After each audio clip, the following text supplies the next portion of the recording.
Imagina por un momento una escena muy común en debates sobre defensa nacional. Alguien pregunta por qué México, siendo una de las economías más grandes del mundo, no tiene portaaviones, grandes flotas de submarinos nucleares o escuadrones enormes de cazas de combate como otras potencias. La pregunta aparece en redes sociales, en debates políticos e incluso en conversaciones cotidianas. Y a primera vista parece lógica. México es uno de los países más grandes del planeta.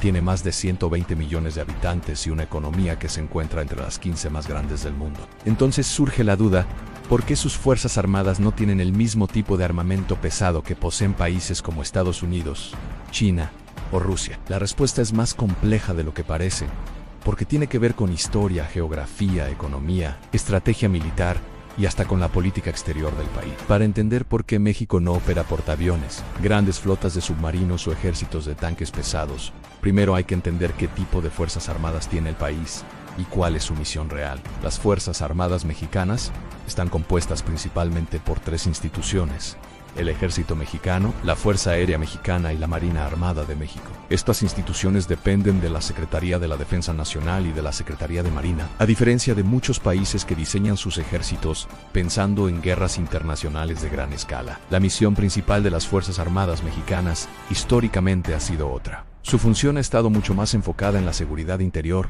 la protección del territorio nacional, el apoyo en desastres naturales y, en las últimas décadas, el combate a organizaciones criminales. Ese punto cambia completamente la lógica de qué tipo de armamento necesita el país. Un portaaviones, por ejemplo, es una de las máquinas militares más caras jamás creadas. Construir uno puede costar entre 10,000 millones y 15,000 millones de dólares, pero el barco en sí es solo el comienzo. Operarlo requiere una flota completa de escoltas, destructores, submarinos de apoyo, buques logísticos y decenas de aviones de combate embarcados. Mantener una flota de portaaviones implica gastar miles de millones de dólares cada año. En el mundo, solo unos pocos países pueden sostener ese tipo de estructura militar en Estados Unidos. China, Francia, India o el Reino Unido. México nunca diseñó su estrategia militar para proyectar poder militar a miles de kilómetros de distancia. Un portaaviones sirve para atacar objetivos lejanos, apoyar operaciones militares en otros continentes o controlar océanos enteros. México, en cambio, mantiene una política exterior basada en principios de no intervención,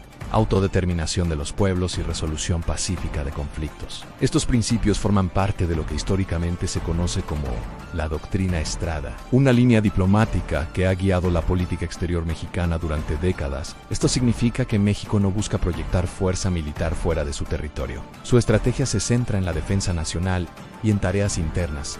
Algo parecido ocurre con los submarinos. Los submarinos militares son herramientas diseñadas principalmente para guerra naval estratégica. Los submarinos nucleares, por ejemplo, sirven para lanzar misiles balísticos o para patrullar océanos durante meses sin salir a la superficie. Son piezas clave en la disuasión nuclear de las grandes potencias. Pero México no posee armas nucleares, y además es uno de los principales impulsores del tratado que prohíbe las armas nucleares en América Latina. El Tratado de Tlatelolco, firmado en 1967. Ese tratado convirtió a América Latina en la primera región densamente poblada del mundo libre de armas nucleares. En ese contexto, construir submarinos estratégicos para lanzar misiles nucleares simplemente no tiene sentido para la doctrina de defensa mexicana. Los tanques pesados presentan otro caso interesante. En muchas guerras del siglo XX, como la Segunda Guerra Mundial, o los conflictos en Europa durante la Guerra Fría, los tanques eran fundamentales para enfrentar ejércitos enemigos en grandes campos de batalla. Sin embargo, la geografía mexicana no favorece ese tipo de guerra convencional. El territorio del país está lleno de montañas,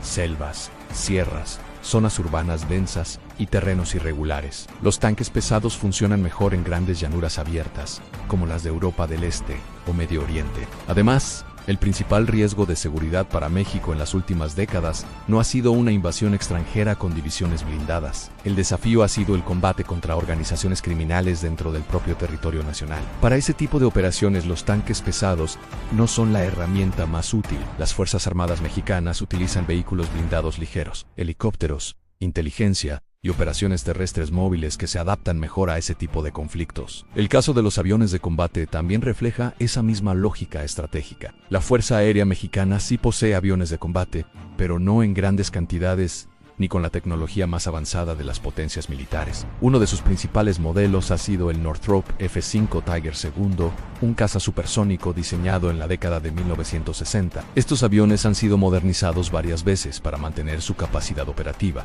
pero no representan una fuerza aérea de proyección global. La razón vuelve a ser estratégica. México no necesita grandes escuadrones de cazas furtivos para competir con otras potencias aéreas. Su misión principal es proteger el espacio aéreo nacional, interceptar aeronaves ilegales y apoyar operaciones de seguridad. Otro factor importante es el presupuesto militar. México dedica alrededor de 0.6 a 0.7% de su Producto Interno Bruto al gasto militar. Esta cifra es relativamente baja en comparación con muchos países. Estados Unidos, por ejemplo, gasta alrededor de 3% de su economía en defensa. Rusia gasta aún más, incluso países latinoamericanos como Brasil invierten un porcentaje mayor que México. Esto significa que el país simplemente no destina recursos suficientes para mantener una estructura militar basada en armamento pesado de última generación. Pero esto no necesariamente es un error estratégico. Algunos analistas consideran que México ha tomado una decisión deliberada al priorizar estabilidad interna, desarrollo económico y programas sociales por encima de un gasto militar masivo. También hay un factor geopolítico que pocas veces se menciona. México comparte más de 3.000 kilómetros de frontera con la potencia militar más grande del planeta en Estados Unidos. Esa realidad cambia completamente el cálculo estratégico. La posibilidad de una guerra convencional entre ambos países es prácticamente inexistente en el contexto actual, debido a la profunda integración económica, política y social entre las dos naciones. La relación comercial entre México y Estados Unidos es una de las más grandes del mundo. Ambos países comparten cadenas de suministro, industrias manufactureras y acuerdos comerciales como el Tratado entre México, Estados Unidos y Canadá. En este contexto, diseñar un ejército pensado para enfrentar a una superpotencia militar simplemente no forma parte de la lógica estratégica del país. En lugar de eso, México ha construido unas fuerzas armadas muy especializadas en otras tareas. El ejército mexicano, por ejemplo, participa constantemente en operaciones contra organizaciones criminales. La Marina Armada de México ha desarrollado una reputación internacional en operaciones de seguridad marítima y combate a redes de tráfico ilegal. Además, las Fuerzas Armadas mexicanas tienen una de las capacidades más reconocidas del mundo en atención a desastres naturales mediante el famoso Plan de N3. Cada vez que ocurre un terremoto, un huracán o una inundación, miles de soldados y marinos se despliegan para rescatar personas, distribuir alimentos y reconstruir comunidades. Este tipo de misiones no requiere portaaviones ni submarinos nucleares.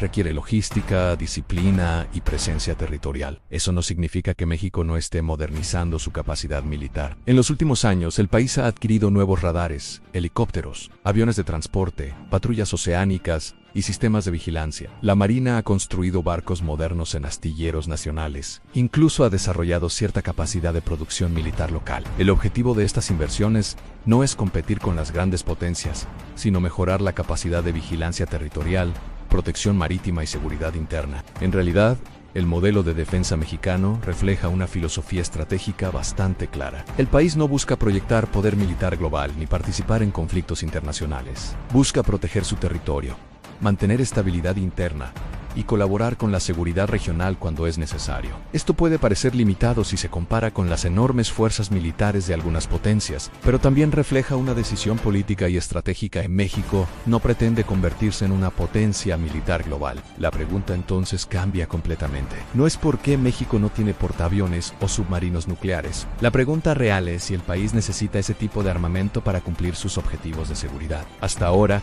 la respuesta estratégica ha sido no. Las Fuerzas Armadas mexicanas se han diseñado para el tipo de amenazas que enfrenta el país, no para las guerras del pasado ni para competir con superpotencias militares. Por eso México tiene un ejército grande en número de soldados, pero relativamente ligero en armamento pesado. Tiene una marina enfocada en vigilancia costera y seguridad marítima. Y tiene una fuerza aérea orientada a proteger el espacio aéreo nacional. Puede que no tenga portaaviones navegando en océanos lejanos ni submarinos nucleares patrullando el fondo del mar, pero sí tiene unas fuerzas armadas diseñadas específicamente para la realidad geográfica, política y estratégica del país. Y en estrategia militar, esa coherencia entre misión y capacidades suele ser más importante que tener el armamento más espectacular del mundo.